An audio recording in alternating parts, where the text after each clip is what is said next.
How are you, church? Kumusta po kayong lahat? I believe we are super blessed. Amen. Praise God for this privilege to again share to you the message of the Lord for us. Thank you, PTR.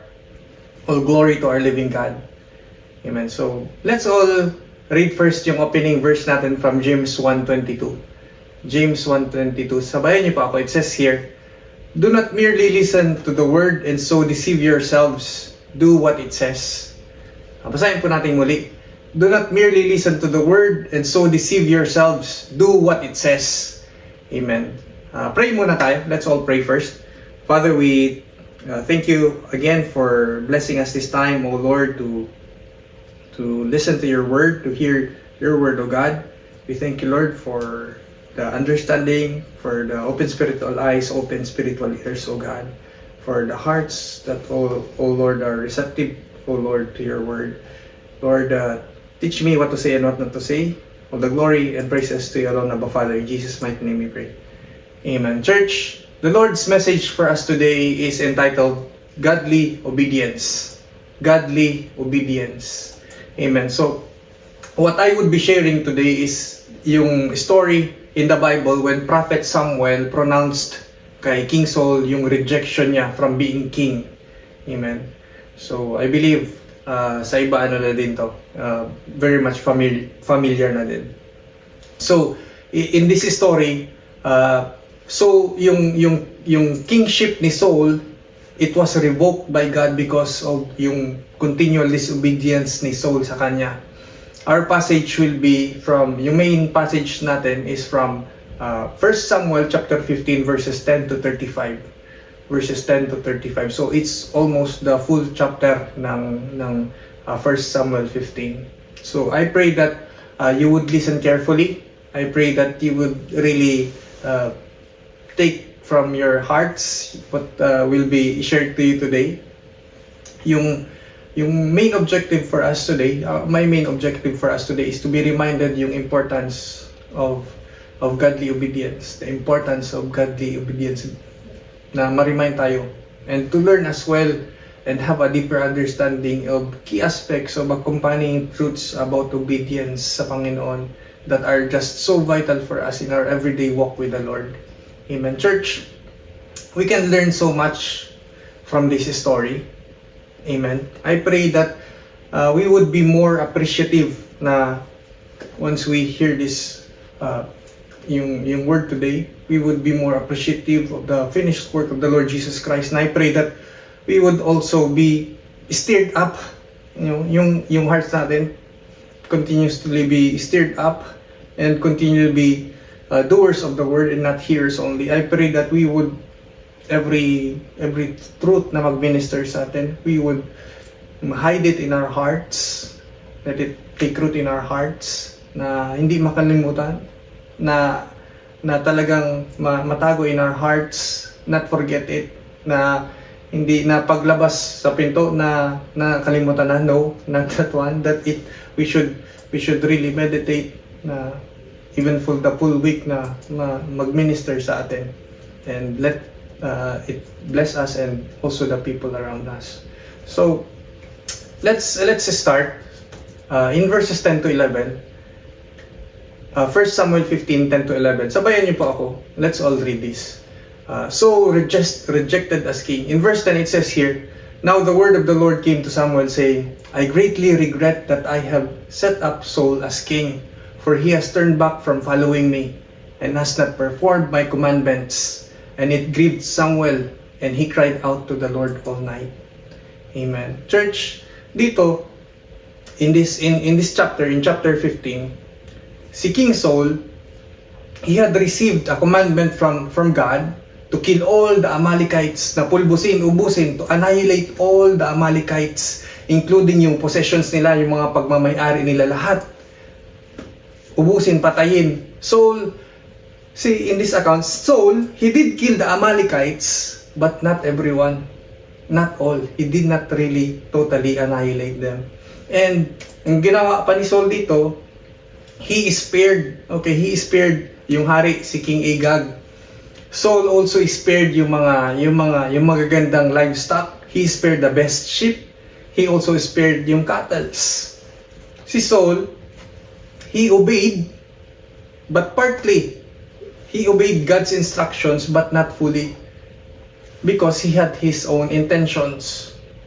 So one truth we can learn from this is that, of course, partial obedience won't produce partial results. It's always all or nothing. Amen. Church, for us, when we disobey God's instructions, it won't bless us as well. It won't bless the people around us. Amen. But on the other hand, when we truly obey God's word, when we follow God's word, when we follow God's instructions upon us, we are blessed. And all the more, the people that surround us are also blessed kasi mag-manifest yun eh. And of course, the Lord is glorified, the Lord is also blessed. Church, whenever we undergo as well yung mga consequences ng poor decisions in life, wrong decisions in life, sadly, people who love us and care about us, they are also hurt. So makita natin dito kay Prophet Samuel, we know that he grieved also yung nangyari kay Saul. And he was even, of course, malaman natin that he was the one who anointed, the God used si Prophet Samuel to anoint si King Saul. Church, whenever we live lives in sin, whenever na magpatuloy ang isang tao in worldly pursuit, it doesn't only hurt that person, but also the loved ones ng tao na yun, it suffers as well. Church, ma-remind tayo as New Testament believers, our body is the temple of the Holy Spirit. We are the temple of the Holy Spirit. The Holy Spirit is grieved when we suffer yung consequences of our poor decisions, of poor actions, of whenever na mag-falter tayo. Church, the Lord is not blessed when we continue living in our ways, living in waywardness. Amen. Instead of walking in God's ways. So it's always vital for us to humble our hearts before the Lord and to ask for forgiveness sa Panginoon. It's vital for us na we confess and we repent and allow the Lord to transform our hearts and continue to walk in the life that the Lord has called us. Church, let's all read this. It's vital to always remember that complete obedience brings complete blessings. Amen. Complete obedience brings complete blessings. Obedience to God's instructions is always the best. I pray na ito yung motivation natin.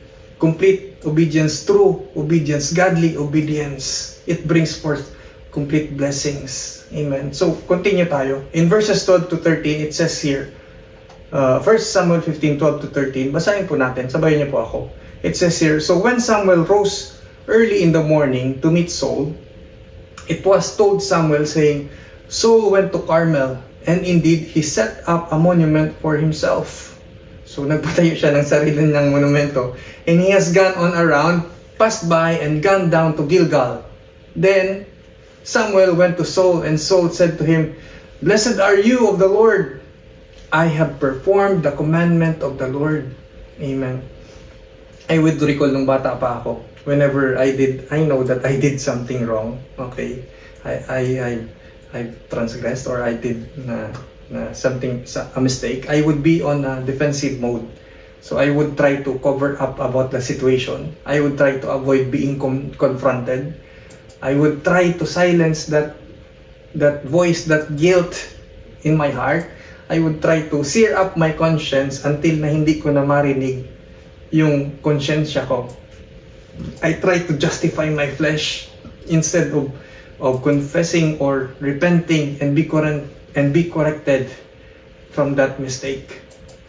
Church, if I would ask you, have you also encountered a similar situation as that in your life? Church, dito in this passage, si Prophet Samuel, he had known si Saul from his humble beginnings. Kasi nga, si Samuel yung nag-anoint kay King Saul. And now, grabe yung changes. Sadly, not good changes kay King Saul. He saw now, Saul has changed to where he is now setting up monuments for himself. Saul, he was very much pleased and proud of himself. He was very much proud of his achievement. But sadly, hindi naman yun yung that God did not saw it that way. Amen. Church, I believe si King Saul, he already knew Prophet Samuel. He was looking for him. He already knew that in his heart, he would be confronted nung ginawa niya. And when Samuel finally reached him, he was on a defensive mode. Saul immediately greeted him, "Blessed are you of the Lord. I have performed the commandment of the Lord." So inunahan niya kagad, Blessed are you of the Lord. I have performed the commandment of the Lord. Si Samuel, he was not even asking about it. Okay, he was not even asking si Saul about it, kung ano yung ginawa niya. Church, Saul, he did not do what the Lord told him to do, but he did not do he did not fully follow kung ano yung pinapagawa sa kanya ng Panginoon. But he claimed that ginawa niya, he totally did what God had told him, what God had commanded him. Church, the thing here is that tayo, once we start violating our consciences, we can justify just about any actions na meron tayo. We can, pag our consciences is already so much dull about yung living in waywardness, wala na, di mo na marinig kung ano talaga yung tama. Church, it's important for us to keep sensitive, to keep our hearts sensitive. Amen.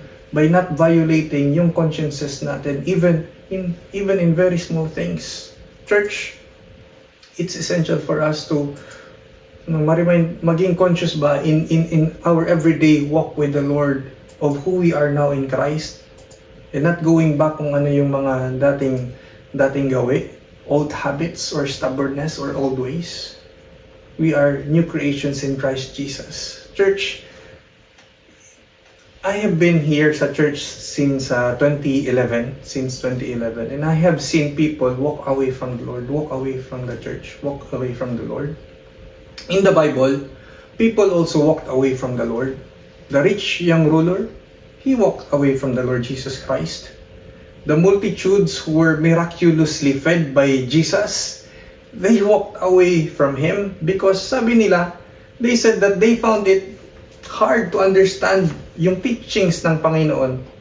But if you would just think about it, it wasn't actually His teaching. It was the conditions. It was the condition of their hearts. Church, people today continue to walk away from the Lord. You may be here right now, but your heart is walking away from the Lord. Church, praise God, you are here in the Lord. Church, see, God corrects us through His Word. The Lord corrects us. Maybe yung mga tao that God is using to minister unto us. Church, when the Lord corrects us, it is always for our own good. We don't have to walk away from Him. When the Lord Jesus Christ encountered the adulterous woman, He told her, "Go and sin no more."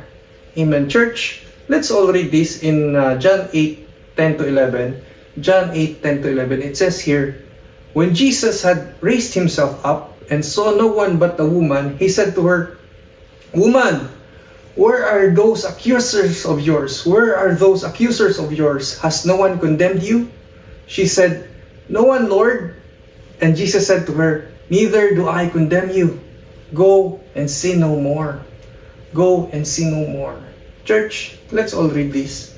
Church, it's vital to always remember that the grace of God empowers us to say no to sin.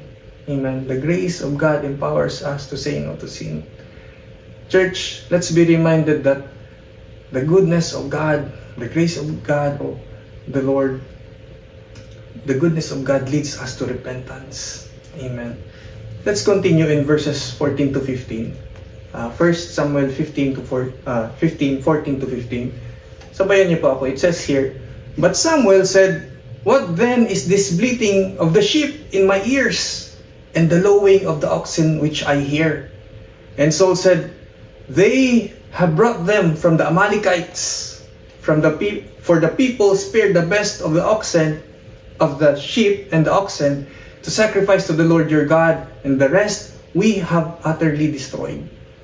Amen. Church, earlier, King Saul, he was proclaiming that, sabi niya, I have performed the commandment of the Lord. But now Samuel was asking him, how come may naririnig ako mga tupa? How come I can hear sheep and oxen?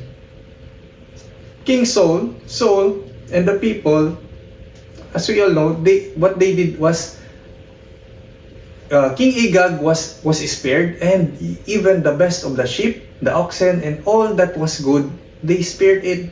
They were not willing na i-destroy nila. They were not willing to destroy them. But everything that was worthless, yun lang yung dinestroy nila. Yung talagang mapapakinabangan nila, they saved it.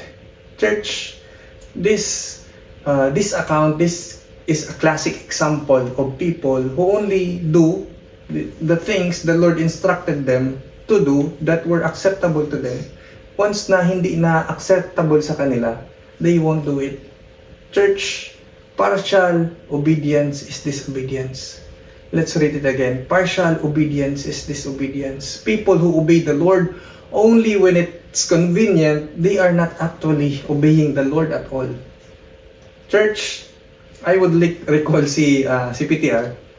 He would always exhort us by asking, ano ba yung top competitor of God in our hearts? What is the top competitor of the Lord in our hearts?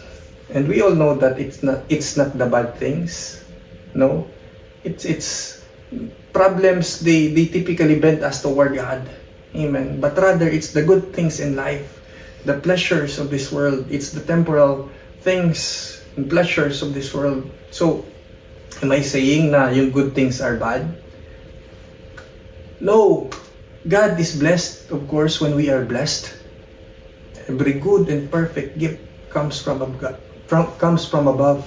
But the problem comes when it's already getting in between us and God. It's when the good things get in between us and God, that becomes a problem. It's a mistake when we seek after yung gifts rather than the giver. Church, see, people are led away when they seek after the things of this world. Let's be reminded that we are called to seek God's kingdom, to seek first His kingdom and His righteousness, and all these things shall be added unto us. Church, yung totoong fulfillment, true satisfaction in life, it doesn't come from material things. Success without God is futile. True meaning in life, true purpose in our lives comes from God alone. True satisfaction and true fulfillment in life is found in the Lord Jesus Christ alone. Si King David, he declares to us in Psalm 16:11. Psalm 16:11, shall we all read? Sabi dito ni King David, you make known to me the path of life. In your presence there is fullness of joy. At your right hand are pleasures forevermore. Amen. Nakapokus siya sa Panginoon. Church, let's all read this. It's vital to always remember that where your treasure is, where our treasure is, there our heart will be also. Where your treasure is, there your heart will be also. Sino ba yung kayamanan mo? Kasi dun din yung puso mo. Church, let's continue in verses 16 to 19. 16 to 19. Let's all read. 1 Samuel 15:16 to 19. It says here, then Samuel said to Saul, be quiet, and I will tell you what the Lord said to me last night. And he said to him, speak on. So Samuel said, when you were little in your own eyes, were you not the head of the tribes of Israel? And did not the Lord anoint you king over Israel? Verse 18, now the Lord sent you on a mission and said, go and utterly destroy the sinners, the Amalekites, and fight against them until they are consumed.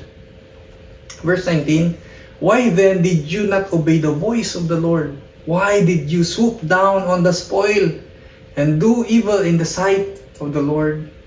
Amen. Church, again, when I was a kid, I would recall, oftentimes, I hated my father because there were so many things that he would just not let me do. Dami niyang, "Oh, wag mo yan, hindi ka dyan, wag ka dyan sasama." Ito yung... The thing here is, he did not permit me to engage on things that seemed good to me na. Kasi parang okay naman to Parang wala naman sa akin mangyari Which, makita ko naman, which other kids, other people, usually were enjoying doing.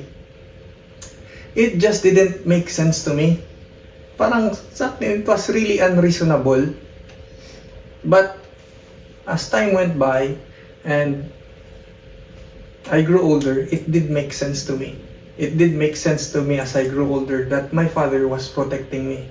Church, that discipline that I've learned, that discipline taught me about what was right, about what was acceptable in the sight of the Lord.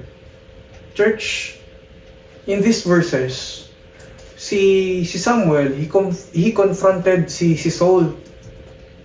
Prophet Samuel confronted Saul and asked him, "Why did you not obey the voice of the Lord? Why did you not obey the voice of the Lord?" The commandment of the Lord to King Saul was to utterly destroy the Amalekites until they were consumed. Until they were consumed. Church, because of that disobedience ni King Saul, it was not only him that was affected, it was not only him that suffered the consequence, but even yung generations that would come after them.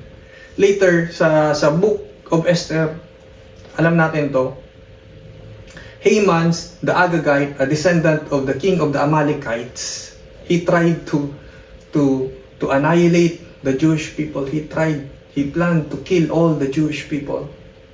And we can understand that the commandment of the Lord to King Saul, that specific commandment of the Lord to King Saul was for the protection ng Israel, of the Jewish people, and for the coming Messiah. Kung maubos yung Jewish people, wala din yung walang manganganak for the coming Messiah. Church, it's always good to be reminded that there is only one God and we are not Him. There is only one God and we are not Him. Our good Heavenly Father, church, is for us and not against us. God is all-knowing. He is all-knowing and we are not. He has foreknowledge and we do not know all things. The Lord is the Alpha and the Omega. The Lord is the beginning and the end. God knows what's good for us. And bago pa man tayo nabuhay sa mundong ibabaw, the Lord Jesus already died for us 2,000 years ago. God has already provided for our salvation. God already saw us. Isn't that amazing? Amen. Church, see, at times we may easily doubt God's goodness. At times we may rely on our own understanding. I'm guilty of this one as well. And we do it things on our own. And sadly, we learn it the hard way. But church, it doesn't have to be that way. It doesn't have to be always like that. We can walk in wisdom. We can walk in the guidance of the Lord. We can walk in the counsel of the Lord. We can always seek the Lord's guidance sa atin in every aspects of our lives. God's word is a lamp unto our feet and a light to our path. Amen. Church, let's be reminded as well that yung mga ginagawa natin for the Lord, our labor in the Lord is not in vain. We shouldn't be discouraged when we know that we are doing those things for the Lord. We don't see the whole picture right now, but God does. Amen. The Lord does. And He knows yung heart mo. Church, see, we have been chosen for His glory. Amen. The Lord has chosen us for His glory. We have been created in Christ Jesus for every good work. In John 14:27, let's all read this. The Lord declares to us here. The Lord Jesus declares to us here in John 14:27. Sabayin niyo po, it says here, the Lord declares to us, "Peace I live with you. My peace I give to you. not as the world gives do I give to you. Let not your heart be troubled, neither let it be afraid. Amen. In verse 1 of the same chapter, let's also read John 14:1. It says here, let not your heart be troubled. You believe in God, believe also in me. Amen. Believe also in the Lord Jesus Christ. Church, all we can do is truly obey the Lord and do all that He leads us to do.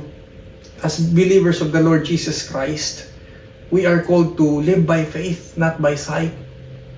We can remember that we are in this world, but we are not of this world. Let's all read this. It's vital, church, for us to always remember that we are called to live by faith, not by sight. Amen. Let's continue in verses 20 to 21. 1 Samuel 15, 20 to 21. So I'll read.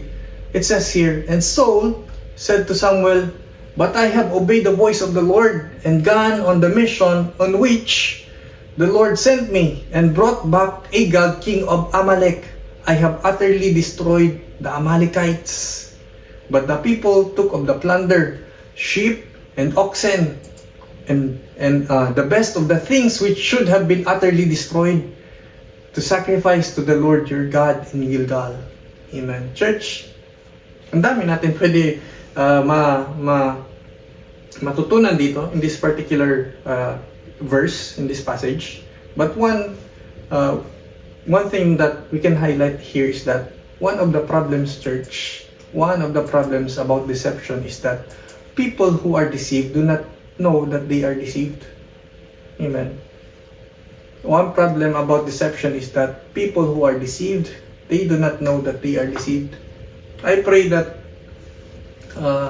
you are being careful, you are being vigilant in what you are listening to, kung sino yung mga pinapakinggan mo, or in the things that you are watching. Sino ba yung mga influencers mo? Do you let yourself be discipled ng pastors in the church? I'm asking this because there's so many out there na tries to snare other people, okay, that are not wary of that are not being watchful. Church, it's important for us. It's a commandment for us to be sober, to be vigilant. We don't have to be gullible people. Amen. Church, the Lord Jesus Christ commands us to be wise as serpents and innocent as doves. The Lord Jesus commands us to be wise as serpents and innocent as doves. Church, si King Saul, here in this account, he was so deceived that he continued on declaring, paulit-ulit siya, na ito yung ginawa ko. I obeyed the voice of the Lord. I did the mission of the Lord. I destroyed the Amalekites. But actually, he did not. Saul was thinking that yung ginawa niya was acceptable unto the Lord, that his position was right in the sight of God, but he was not. Church, we were all once deceived. We were all once blinded by the spirit of this world nung wala pa tayo sa Panginoon. We were once sons of disobedience. But when we encountered the Lord Jesus Christ in our lives, when He found us, we were transformed and we became new creations in Him. We were saved and redeemed from the kingdom of darkness and brought to the kingdom of light, to God's kingdom. A few years back, my wife and I, we were ministering to a certain couple, and then they were always disagreeing. They were always having fights, and we counseled them. We shared to them biblical truths. But that specific night, few hours had gone by, nakalipas na ilang oras na. We were just paulit-ulit lang kami. Hindi naiintindihan yung sinasabi namin. They were even arguing all the time. The man was really insistent. So we prayed, and the Lord prompted us to to encourage, to counsel the woman, to be more understanding, to do the extra mile. Amen. And when we said to her to do the extra mile, she cried. Amen. Because she understood that she had to be more selfless, to be more Christ-like, to show more love and minister God's unconditional love to her husband. And the time passed, and I already forgot that instance. And out of nowhere, the wife testified to us that her husband says that he now understands the truths we were sharing to them that night. Church, as New Testament believers, we have unlimited supply of agape love in our born-again spirit. We have unlimited supply of God's kind of love in our born-again spirit to set people free. Amen. Church, let's read this. It's vital to always remember that we have unlimited supply of God's kind of love. Love covers a multitude of sin. Hardened hearts, pusong bato, they are liberated by encountering God's kind of love. Experiencing God's kind of love is experiencing the person of the Lord Jesus Christ. Amen. Church, in John 8:34 to 36, John 8:34 to 36, the Lord Jesus declares here. Let's all read. Jesus replied, very truly, I tell you, everyone who sins is a slave to sin. Now, a slave has no permanent place in the family, but a son belongs to it forever. So, if the Son sets you free, you will be free indeed. Amen. You will be free indeed. Church, the question is, are you free? Amen. I pray so. Church, the Lord sets the captives free. The Lord Jesus Christ sets the captives free. Always go back to the Lord Jesus Christ. Amen. Always go back to the Lord Jesus Christ. Let's continue on in verses 22 to 23. Let's read on 1 Samuel 15, 22 to 23. It says here, so Samuel said, has the Lord as great delight in burnt offerings and sacrifices as in obeying the voice of the Lord? Behold, to obey is better than sacrifice, and to heed than the fat of rams. For rebellion is as the sin of witchcraft, and stubbornness is as iniquity and idolatry. Because you have rejected the word of the Lord, He also has rejected you from being king. Amen. Grabe, and there's just so much that we can learn from here na pwede natin ma-mind ba na truths. Amen. So, I pray na kayo balikan nyo to, and then you personally ask the Lord to reveal to you more na matutunan pa. See here, Samuel, he declared kay Saul, to obey is better than sacrifice. Prophet Samuel was telling him to obey the Lord is better. Na magsunod ka kaysa mag-sacrifice ka para ma-atone yung ginawa mong kasalanan.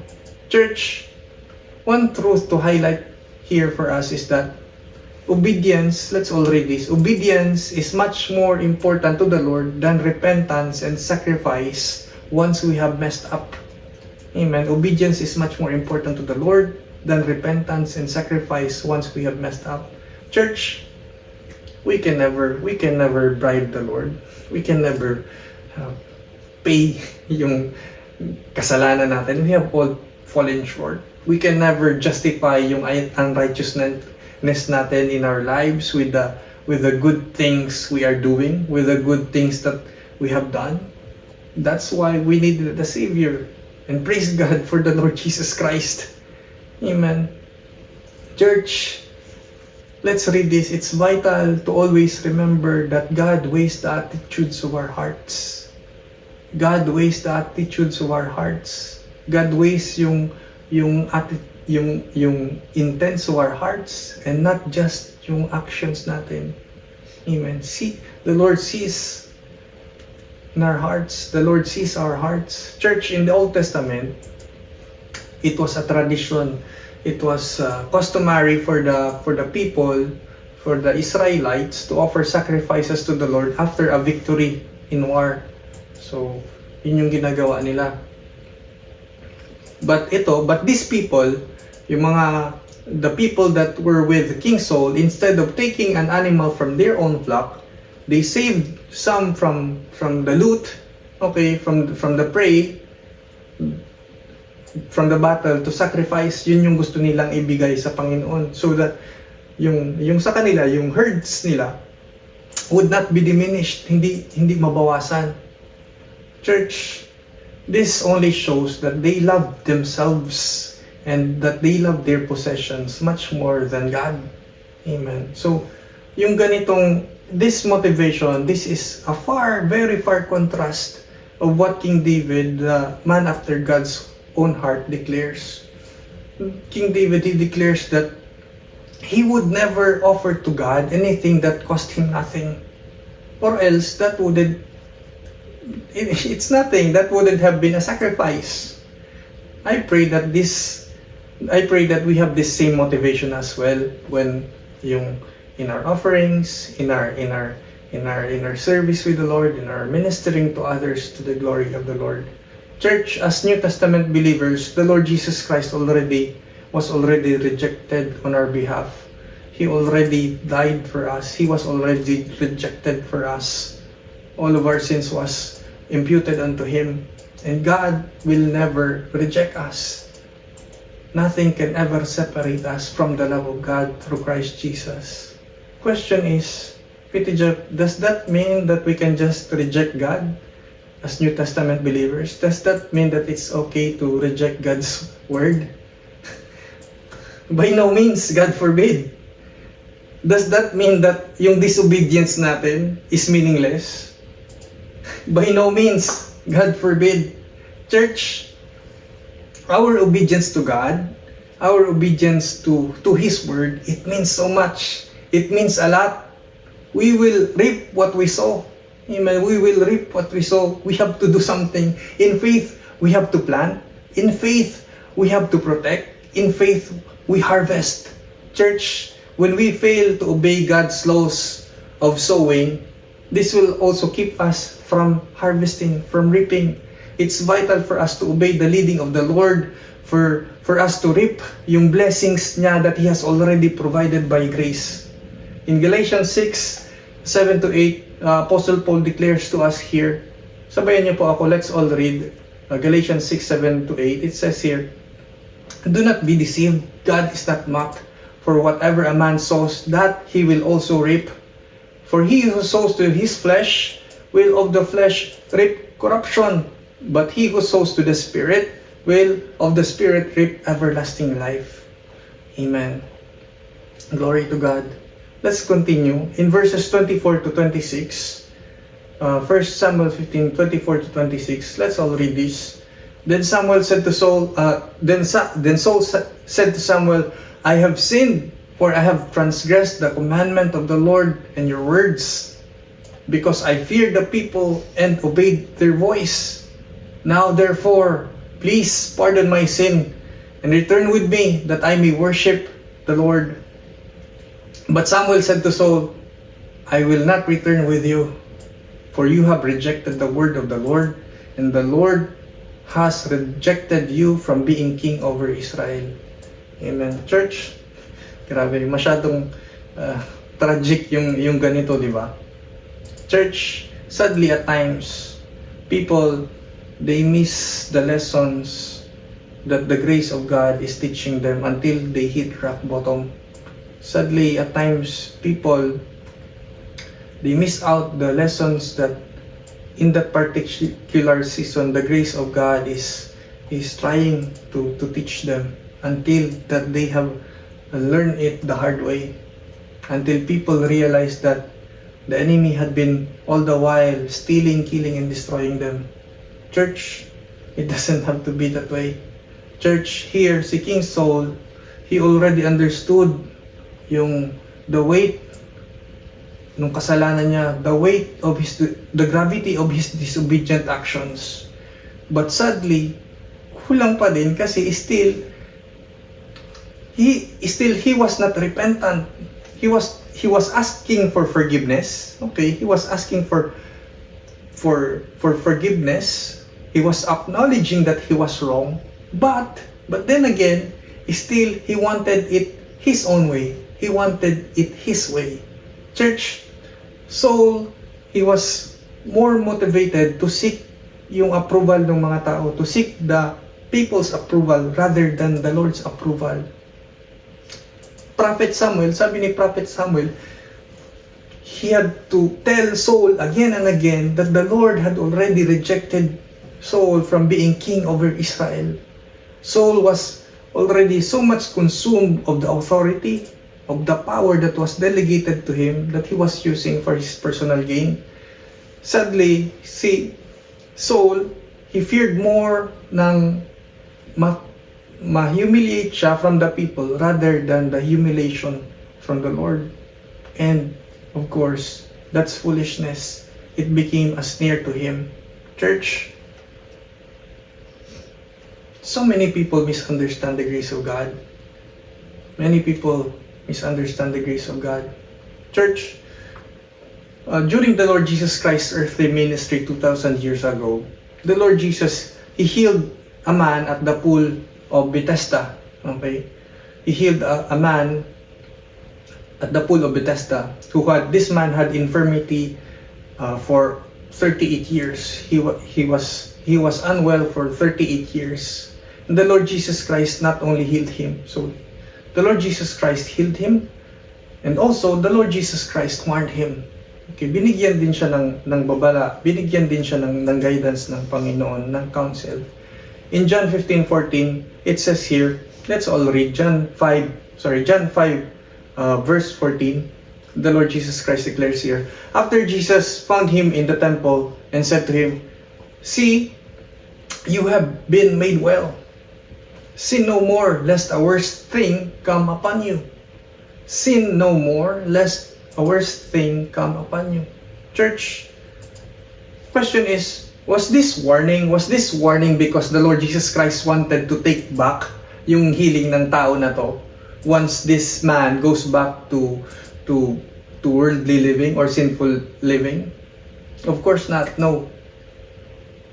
It wasn't for that na dahil na gustong bawiin ng Panginoon, but rather we have already been, alam natin to, spirit, soul, and body, we have already been vacuum sealed in our born again spirit, but still we are in this world, we are still living in a fallen world, and we have body and soul that isn't yet perfected, and therefore our soul and body suffers the consequences when we live in unholy lives. Let's read this. Church, it's vital to always remember. It's vital for us to always remember to be holy in leading our lives. We are commanded to be holy because God is holy. Amen. Church, whenever a Christian sins, whenever a Christian lives in sin, it opens up for the devil, it opens up for the enemy to work in their lives. It loses the devil to work in their lives to steal, kill, and destroy. Problems, diseases, lack, etc. are not blessings from God. Question is, are we living holy lives? Are we living consecrated lives for God's glory? Amen. It brings up blessings and protection upon us. Amen. It's wise. Church, in verses 27 to 29, let's continue. 1 Samuel 15, 27 to 29. It says here, as Samuel turned around to go away, Saul seized the edge of his robe and it tore. So Samuel said to him, "The Lord has torn the kingdom of Israel from you today, and has given it to a neighbor of yours who is better than you. And also the strength of Israel will not lie nor relent For he is not a man that he should relent. Amen. Church, here, Prophet Samuel continued with the consequences of having the Lord rejecting Saul as king, and told Saul na the Lord has given the kingdom to someone else, to someone who is better than you. And we all know that this is David is pertaining to. David succeeded Saul to be the king of Israel. Church, if I would ask you, if ikaw si Saul and the kingdom was taken from you and given to someone else and sabi pa mas better sa'yo, what would you feel? Or let's put it this way. Let's say si Sheikh Muhammad, he gifted you with a beautiful mansion, and when it was reported to Sheikh Muhammad that you had wasted and misused the mansion, he took it back from you and gave it to someone else better than you. What would you feel? Church, I believe you would feel bad. We would feel bad. We would feel embarrassed, right? We would be humiliated, right? Church, let's read this. It's vital to always remember to be faithful in every blessing of the Lord. It's vital for us to always remember to be faithful in every blessing of the Lord, to be faithful in whatever the Lord has entrusted unto us, to be faithful in whatever the Lord has bestowed upon us. Amen. It's vital to be faithful because we seek to honor the Lord. We want to please Him. We want to bless Him. We want to be faithful not because we are obliged, not because of compulsion, but rather because we love the Lord and we are grateful to Him. He alone deserves all the glory in our lives. Amen. Church, I pray that this is one of the primary na motivations natin sa buhay. Church, in the system of God, in God's system, the way up is down. You want to be promoted? Humility.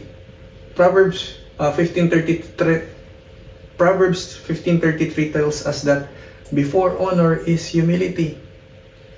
Si King Saul here, he wanted to exalt himself.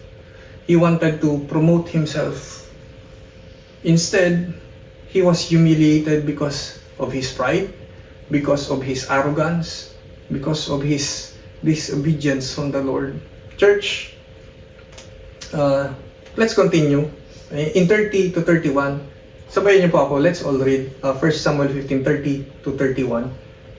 It says here, "Then he said, I have sinned, yet honor me now, please, before the elders of my people and before Israel, and return with me, that I may worship the Lord your God." So Samuel turned back after Saul, and Saul worshiped the Lord. Church, we can see here yung selfishness ni Saul at the peak. The selfishness of Saul reached its peak here. Terrible na words of rejection was already proclaimed kay Saul by Prophet Samuel. Church, but still, si Saul, he wanted the approval of the people. He wanted the acclaim of the people. He begged Samuel to honor him before the people. I-honor mo ako. Sadly, Saul here, church, he valued yung opinion ng tao, the people's opinion, more than the opinion of God. He valued more of what the people would say rather than what God would say.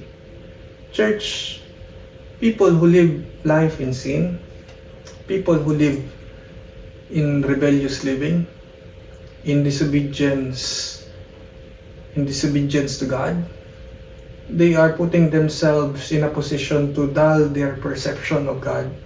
Amen. They are already fully submitting themselves to the devil.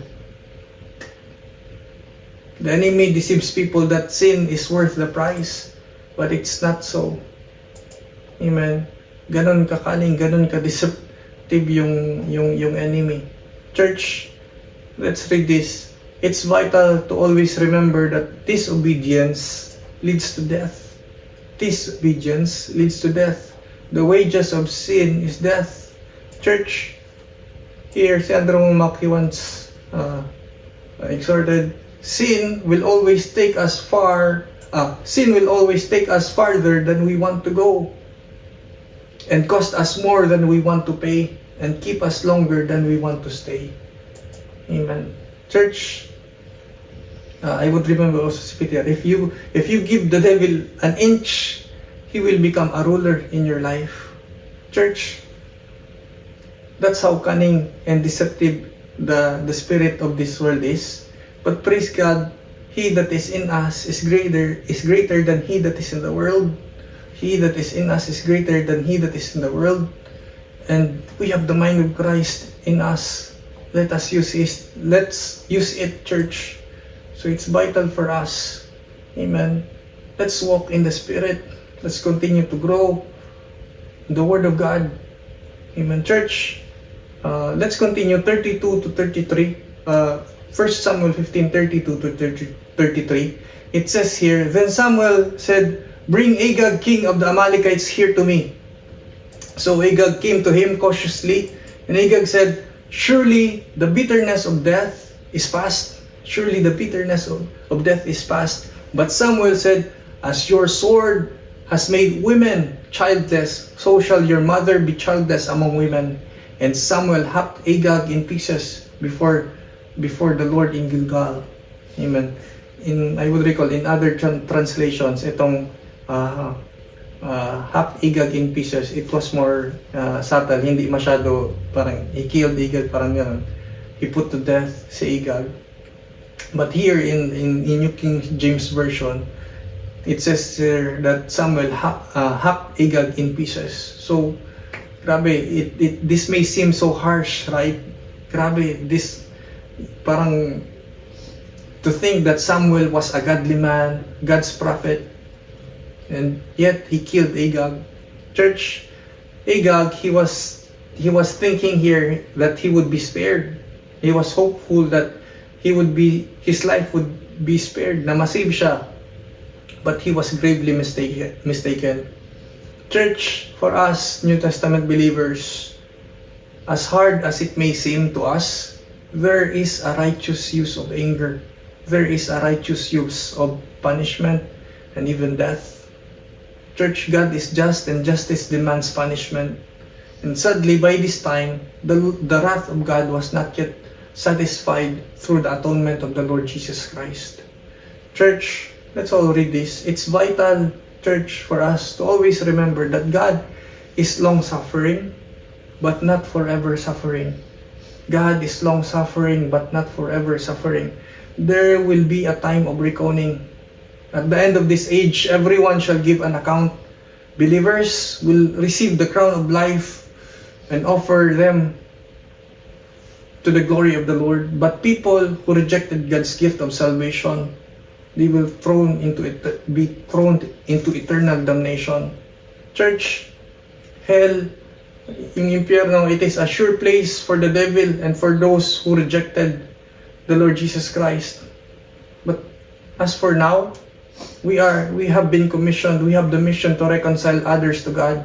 We are ambassadors of the Lord for people to be reconciled to God. We are to proclaim the good news of salvation to all people. Until na the restrainer has not been yet, hindi pa umalis yung Holy Spirit, we have andun yung our responsibility to continue to advance the kingdom of God. Church, in John 3:17, it says here, For God did not send His Son into the world to condemn the world, but that the world through Him might be saved. Amen. Let's continue. And lastly, in 34 to 35, verses 34 to 35, 1 Samuel 15, verses 34 to 35, let's all read this. It says, Then Samuel went to Ramah, and Saul went up to his house at Gibeah of Saul. And Samuel went no more to see Saul until the day of his death. Nevertheless, Samuel mourned for Saul And the Lord regretted that He had made Saul king over Israel. Amen. So this is, the Lord God regretted that He made Saul king over Israel was repeated. So twice siya na-mention dito sa chapter 15. Church, this was really a sad na parting time between kay Prophet Samuel and then kay Saul. Okay? These two men had been friends for decades, yet yung relationship nila came to an end. So, it also says here that Samuel went no more to see Saul until the day of his death. He did not visit anymore si Saul. Church, one important thing here is, it's important to know that there is a time when it is useless to try to keep ministering to people. Some can pass a point of no return. Sadly, Satan can use yung compassion natin for people against us by keeping us so occupied with people to minister to who are not willing to change, that we don't have time anymore to minister to people who want to change. We have to be wise. We have to be discerning. Amen. We have to be wise enough to know the difference. Amen. Church, let's all read this. It's vital always to remember to be wise with our time when ministering to others. Amen. In 2 Timothy chapter 3 verse 5, si Apostle Paul, he commanded here si Timothy, sabi dito, having the appearance of godliness but denying its power, avoid such people. Avoid such people. So mahaba there were prior verses in chapter 3, so you can check it on your own. Church, let me close. Church, today we were reminded of the importance of godly obedience.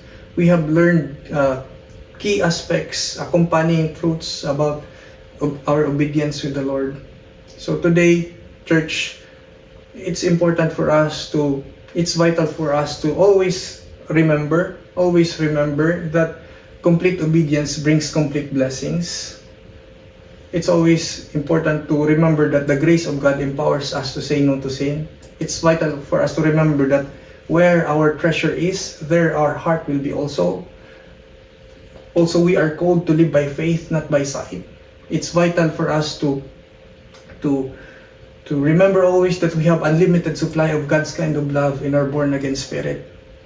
And also, the truth that God weighs the attitudes of our hearts. It's also vital for us also to remember to be holy in leading our lives and to be faithful in every blessing of the Lord. It's also vital for us to always remember that our disobedience, it leads to death. Church, it's always important as well to remember that God is long-suffering, but not forever suffering. It's also important for us to remember to be wise with our time when ministering to people. Church, let me leave you with these verses from Luke 11:27 to 28. Luke 11:27 to 28, it says here, when Jesus was saying these things, a woman in the crowd called out, "Blessed is the mother who gave you birth and nursed you." Jesus replied, "Blessed rather are those who hear the word of God and obey it." Blessed are those who hear the word of God and obey it. And lastly, Galatians 2:20. Galatians chapter 2 verse 20. Let's all declare this, church. Sabayan niyo po ako. It says here, I have been crucified with Christ. It is no longer I who live, but Christ lives in me. And the life which I now live in the flesh, I live by faith in the Son of God who loved me and gave himself for me. Amen. God bless us all, church. To God be all the glory. Amen. Praise God. Thank you very much, Pastor Jeff Armenta. Palakpakan natin ang Panginoon for the powerful and meaningful preaching of His Word. Amen. Thank you, Pastor Jeff and the family.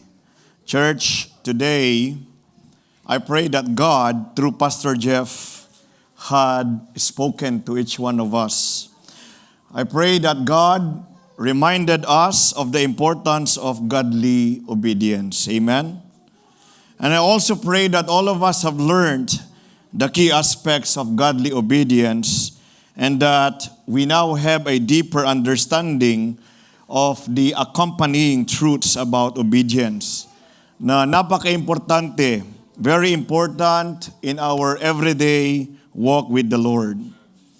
In James chapter 1 verse 22, which was the opening verse, it says there, "Do not merely listen to the word and so deceive yourselves. Do what it says." Church, this powerful verse reminds us that hearing the Word of God is only the beginning. Hearing the Word of God, knowing the Word of God is only the beginning, but through transformation and blessing, they come through obedience of God's Word. If you know the Word of God, but you don't practice it, you are only deceiving yourself. That's what the verse is saying. Actually, last night during our dinner at home, my family and I were talking about this particular verse. And then I've asked Joseph about what this verse means to him. Cut the long story short, he said that, "Dad, even though we know the Word of God, even though we already know that what the Word of God is saying to us is good for us, but if we don't practice it, if we don't obey it, we are only deceiving ourselves." It's like you are cheating yourself. In one way, you're saying the Word of God is true. The Word of God is good. The Word of God will bring blessing. But on the other hand, we simply disobey. We don't follow the Word of God. We are deceiving ourselves. And he further said that we believe that God's Word and promises are good, they are perfect, and they are true. Coming from a 13-year-old boy. But we still tend to not follow His Word. And we still choose to disobey. Bakit kaya ganyan tayo mga tao? Deep in our hearts, we know that the Word of God is only for our good. Amen? The promises of God. Ang sabi ng Panginoon, "My plans for you is to prosper you and not to harm you." Why do we want the harm and not the prosperity? Amen? Plans to give you good hope and a good future. Why we don't want the good hope? Why we don't want the good future? Ganun katindi ang puso ng mga tao, even Christians. Amen? That is why it's very important for us to be reminded with this kind of preaching. See, church, in our journey of faith, obedience is not an optional extra. No. Obedience is not an optional extra. Obedience is a fundamental requirement. Do you want to experience the blessings that are promised by God in His Word? What is the key? Obedience. Amen? Do you still remember when Pastor Greg stood up here and he said, "I have learned that obedience leads to blessings." And that is true. Amen. You see, church, in 1 Samuel chapter 15, 10 to 35, kung binasa natin kanina, it recounts the story of King Saul's disobedience and the severe consequences that followed it. Grabe po yung consequences sa buhay ni Saul. He was already promoted to the highest position. But because of his disobedience, it resulted to his downfall. Amen? So today's preaching serves as an important reminder of the critical importance of complete obedience to God. See, church, the key aspects of godly obedience. Makita natin doon sa last na third slide to the last. Sinamari ni Pastor Jeff. We were reminded to always remember that number one, can we all declare number one? Complete obedience brings complete blessings. Is it, church? King Saul's failure to completely destroy the Amalekites as God commanded resulted in his rejection as king of Israel. Can you imagine that?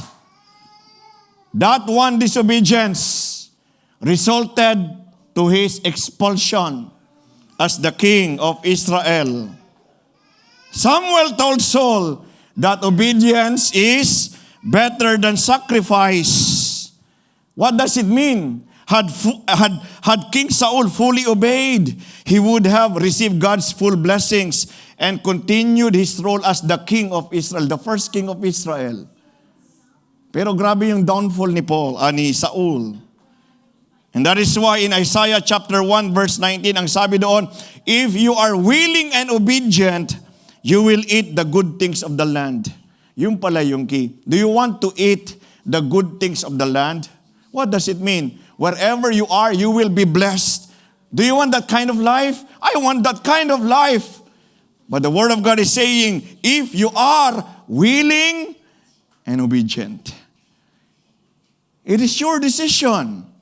God has already laid out everything that will result to His blessings. Sinabi na ng Panginoon, I lay before you, I set before you, blessings and curses, life or death. Anong sabi ng Panginoon? Therefore, choose life. But people, we tend to choose the other way that is against the will of God, and that can result to downfall. Who wants to experience downfall here? I don't think anyone wants downfall here. But it is happening. And if we are not careful, church, if we are persistent in disobeying the will of God, the consequences will definitely be there. God will remain faithful. God will remain loving. But you have already undergone the hard way. Just like what happened to Paul. Just like what happened to the nation of Israel during the Exodus. Ang lapit-lapit ng promised land for them. Their disobedience leads them to what? Wander in the wilderness for how many years? 40 years. Sino nagdesisyon nun? Sila nagdesisyon nun. Amen? Sometimes the blessings of God is already set before us. But because we are not willing and we are not obedient, it resulted to delays. Sometimes the enemy will steal, kill, and destroy. Yun ang ayaw ng Panginoon. And that is why He is reminding us today. Number 2, the grace of God empowers us to say no to sin. Amen? You see, church, King Saul's disobedience, what does it demonstrate? It demonstrated a lack of reliance on God's grace to follow through with His commands. A lack of reliance. Mas magaling ako sa iyo, Panginoon. I will do things on my own. Hindi naman sinabi ni Saul yun. But the moment he exercised, the moment he decided to disobey God, it is like he's saying, Lord, I know more than you. Amen. He rationalized his actions instead of trusting God completely. Ginustify niya pa. Panginoon, I set aside the best cattle because I want to offer them to you. Offer the livestock to you. Yung mga ginto, Panginoon, para sa iyo yan, Panginoon. No! That was not the commandment of God. He tried to justify his actions to get around what God was saying in His Word. Saul valued his own ways rather than God's ways. But see, church, unlike Saul, we now live under the grace. Amen? We are empowered by God's grace to overcome sin and to fully obey His instructions. Do you believe that? Titus chapter 2 verses 11 to 12, pinakita ni Pastor Jeff. It teaches us that God's grace teaches us to say no to ungodliness, to renounce ungodliness, to renounce worldly passions, enabling us to live self-control, upright, and godly lives. So the question I have for you, naniniwala pala tayo that the grace of God empowers us to say no to sin. The question that I have for you, what is your excuse in disobeying God's will? What is your excuse? What is my excuse? Are our ways better than God's ways? Are our thoughts better than God's thoughts? And the obvious answer is no. It's up to us. Again, the Lord will not violate your will. Napakabuti ng ating Panginoon. Number 3, where your treasure is, there your heart will be also. He, church, King Saul's actions revealed his true priorities. Makita mo sa story, ano talaga ang priorities ni King Saul? He spared the best of the livestock, quote and quote, to sacrifice them unto the Lord. Yun ang gusto ni Saul eh. Sabi niya, excuse niya yun eh. I want to sacrifice the best livestock. Ang utos ng Panginoon, destroy everything. Pero sabi ni Saul, Lord, I'm sparing the best to offer unto you. Obedience is better than sacrifice, King Saul. Amen? Bakit kailangan ba ng Panginoon ng good, the best of the livestock? No! God owns the whole earth. Amen. He owns all of the creation. He doesn't need anything. But obedience is better than sacrifice. You see, church, this decision reflected his own desires rather than God's command. He wants to please the people around him. His treasure was in the spoils of victory. His treasure was not in the Word of God. He did not obey the Word of God. And here, the Bible highlights the importance of setting our hearts on heavenly treasures rather than on earthly ones. Ano ang priority mo ngayon sa buhay mo? What is your priority? Do you prioritize to serve God? Do you prioritize God sa lahat ng ginagawa mo? In every decision, in your work, do you prioritize God? Whenever you are driving, are you prioritizing God? In your relationships, as husband and wives, do you prioritize God? Amen? Only those things that have eternal value will matter most. Lahat ng ginagawa natin dito without eternal value, they will all be destroyed. They will all become like dust. Nothing. Amen? Are we still here? I'm not angry. Number 4, we are called to live by faith, not by sight. King Saul relied on his own judgment rather than God's command. He saw the best of the livestock and chose to spare them, thinking that it was a good idea. Again, our own selfish decision, interest, it is telling people, Lord, I know better than you. Yun ang ibig sabihin nun eh. We might not be saying that to God. But that is what we are actually saying. That's the condition of the heart. Amen? Mas magaling ako, Panginoon, kaysa sa inuutos mo, sa salita mo. That was the heart of Saul. You see, church, we are called to live by faith and not by sight. This contrasts with the call to live by faith and trust in God's commands. Even though the command of God sometimes, Lord, parang it doesn't make sense, Panginoon. Why are you telling me to ask for forgiveness? Ako naman yung sinaktan, Panginoon. Why, Lord? Why? Lord, mas magaling ako sa'yo. Ako nasaktan, Panginoon. That's what we're telling God. God is telling you, ask for forgiveness, release forgiveness. Amen. We don't want to obey God. And what does it result to? Lumiit yung mundo mo. Amen. Liliit talaga ang mundo mo. Iiwasan mo yung mga tao. Your space will become very small. Imbis na nag-i-enjoy kayo ng fellowship, tayong lahat nag-i-enjoy ng fellowship, what happens is that we disobey God, it results to death. Amen. Church, are you still here? Amen. Noah, when he was commanded by God, Noah, gumawa ka ng ark. Wala pa ngang ulan noon eh. Nasa bundok pa si Noah. Anong sabi ng mga tao sa kanya? Parang si Raulo to gumagawa ng barko nasa bundok. Right? People were mocking him, and yet he obeyed God. When the rain started to pour down, doon nila nakita that obedience is indeed better than sacrifice. Noah built the ark based on God's instruction even though there was no sign of a flood. His obedience was rooted in faith, not in the visible evidence. Imagine how many years Noah built the ark? Ang tagal. Amen? And there was no flood. There was no rain. Anong sasabihin ng mga tao? Ikaw na ngayon sinaktan, ikaw pa yung humingi mag-apologize. Para kang siraulo. Ano, nasisiraan ka na ba? That is what the Word of God is saying, my friend.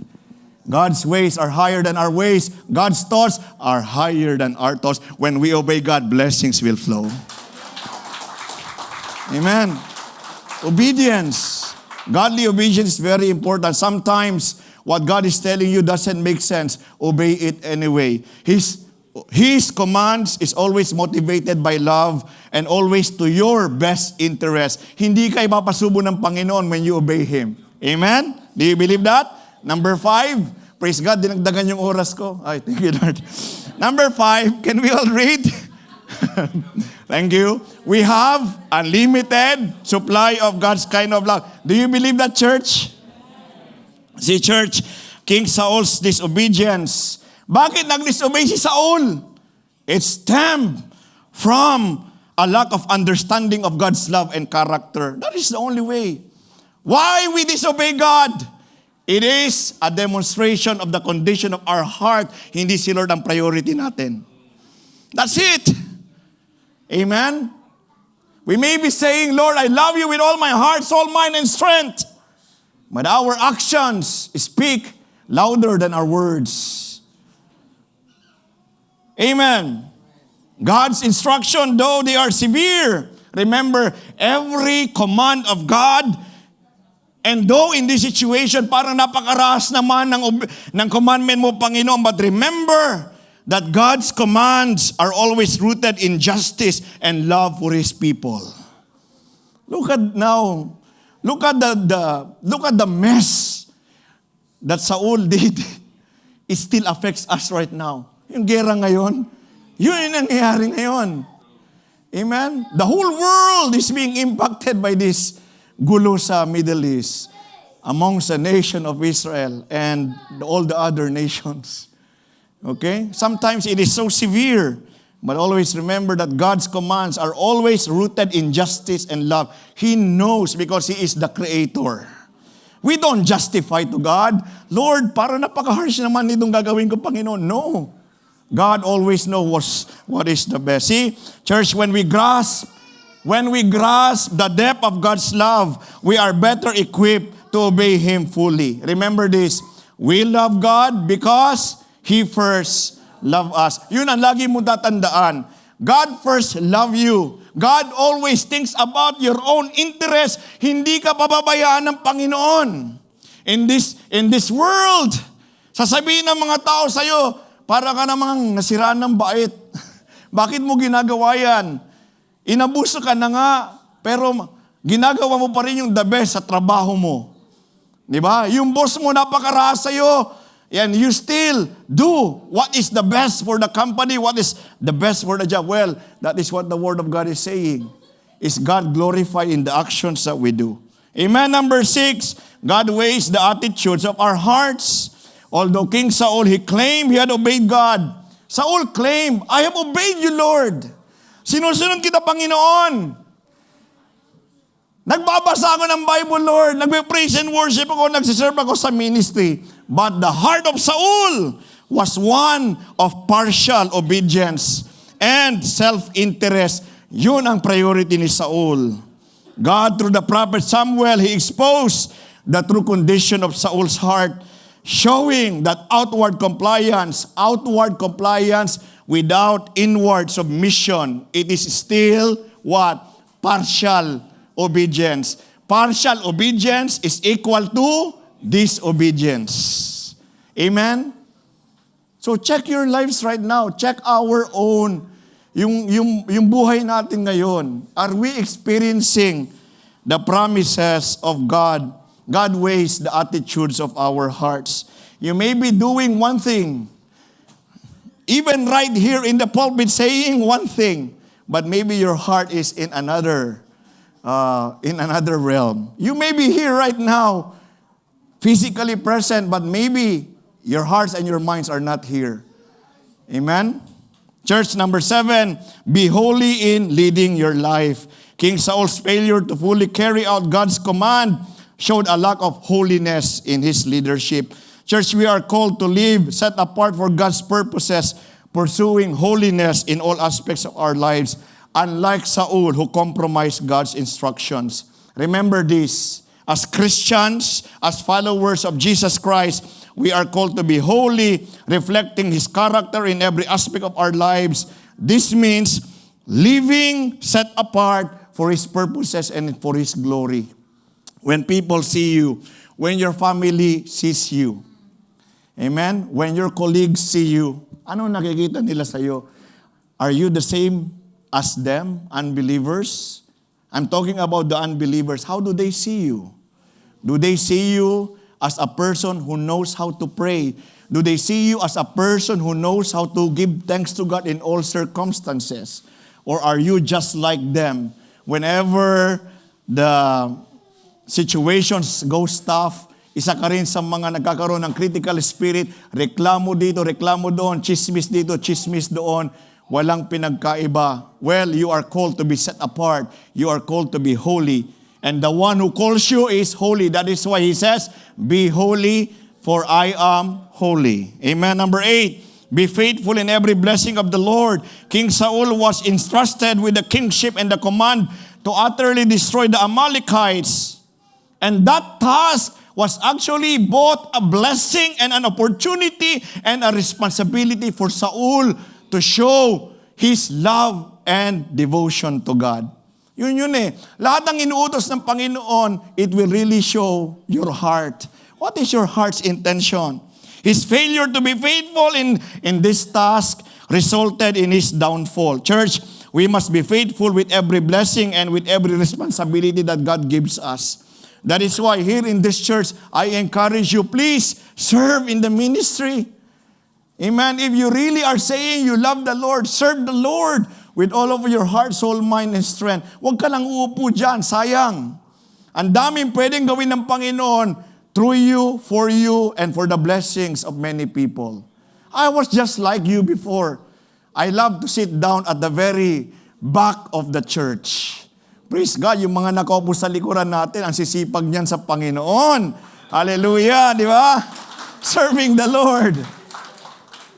What about you? The Lord might be telling you to serve Him. Be involved in the Bible studies. Be involved in the intercessory prayer. Amen? Maging involved tayo. Number 9, disobedience leads to death. This is very scary, church. King Saul's disobedience eventually led to his rejection and the end of his dynasty. Natapos yung dynasty ni Saul. In the same way, disobedience to God's command lead to spiritual death. And we all know, sin separates us from God. Amen? Sin separated us. Praise God. Even though the wages of sin is death, but the gift of God is eternal life through Christ Jesus our Lord. Kaya nga i-prioritize natin ang Panginoong Jesucristo. Is Jesus the King and the Lord and the Savior of your life? If He is, obey Him, please. Time is up. Amen? Number 10, God is long-suffering. Let me just give 2 more points. But, remember, God is long-suffering, but not forever suffering. Church, remember this. God gave King Saul multiple chances. Sinabihan na siya ng Panginoon, repent, wag mo nang gawin, Saul, ang disobedience mo. And obey me. But Saul, he persisted in his disobedience. Eventually, God's patience ran out. Amen? Grabe no? Long-suffering God, pero naubos din yung pasensya ng Panginoon kay Saul, even with the nation of Israel. Remember that when God's patience ran out, Saul, he faced the consequences. Church, remember, God is patient. but there is a limit to His forbearance. Remember this. Kaya nga tawag dyan, long suffering, hindi forever suffering. Amen? What does it mean? God's patience with the people of Israel was immense, yet there, because of their persistent disobedience, dahil sinasabi nila, Panginoon, mas magaling kami kaysa sayo, then God gave them over to a depraved mind. You understand? If you continue to disobey God, if you continue to do things on your own, even though napaka-clear na ng sinasabi ng Panginoon sa'yo, then it will what? It will eventually lead to the long suffering running out. And we don't want to be in that kind of situation. That is what I call the worst way. The worst way is that the enemy will have full access over your life. Sayang naman. Gusto ng Panginoon, you are always in His presence. But if you continue to disobey God, willingly disobey Him, yun ang nakakatakot. Amen? Last but not the least, we must be wise with our time when ministering to people. The prophet Samuel, he spent considerable time confronting King Saul and delivering God's message. Napaka-committed ni Prophet Samuel. The king can easily command anyone to kill you. Who are you saying that to me? I'm the king. But the King of Kings, siya yung nag-utos kay Prophet Samuel. That is why Prophet Samuel, meron siyang confidence. Church, our Lord Jesus Christ, what does He do? Whenever He ministered to people, He goes first to a solitary place. He spends time with the Father. Church, walang malakas sa atin on our own, no. All of us will fail on our own. Huwag mong sasabihin, alam ko na yan PTR, magaling na ako dyan. It means tumba ka na. Amen? No one should say na alam ko na yan, kayang-kaya ko na yan, napagdaanan ko na yan before. No. It means you are already in the verge of failing. Amen? 1 Corinthians chapter 10 verse 12. Amen? Do not wait for God na haanguin ka niya sa temptation. Flee temptation. Bakit ka lalapit sa temptation? Kaya ko yan PTR. Wala nang effect yan sa akin. Actually, tumba ka na kapatid. God is there to rescue you. And that is the problem. It's gonna be painful. We have been there. We have done that. Now, if you want to experience that pain, again, up to you. Anyway, the Lord is faithful. The Lord can turn darkness into light. The Lord can turn, your mess into still a blessing. Yes, that is true. Pero ayoko ng ganun eh. Meron namang easy way. Bakit ka pa mag-hard way? Bakit ka pa mag-worst way? Doon ka na sa Panginoon. Amen? See, church, be very careful how we live our lives, not as unwise, but as wise, making the most of every opportunity. Because, what is the warning from the Bible? The days are evil. Amen? Remember this, the only weapon that the enemy has is deception. And deception is so powerful that you do not know you are deceived. Amen? But if you go to God, you humble yourself, you ask God, Lord, help me, the Lord will rescue you. Sometimes, the Lord will rebuke you. Masakit yun, but the Lord will always think of the best interest for you because He loves you. Amen?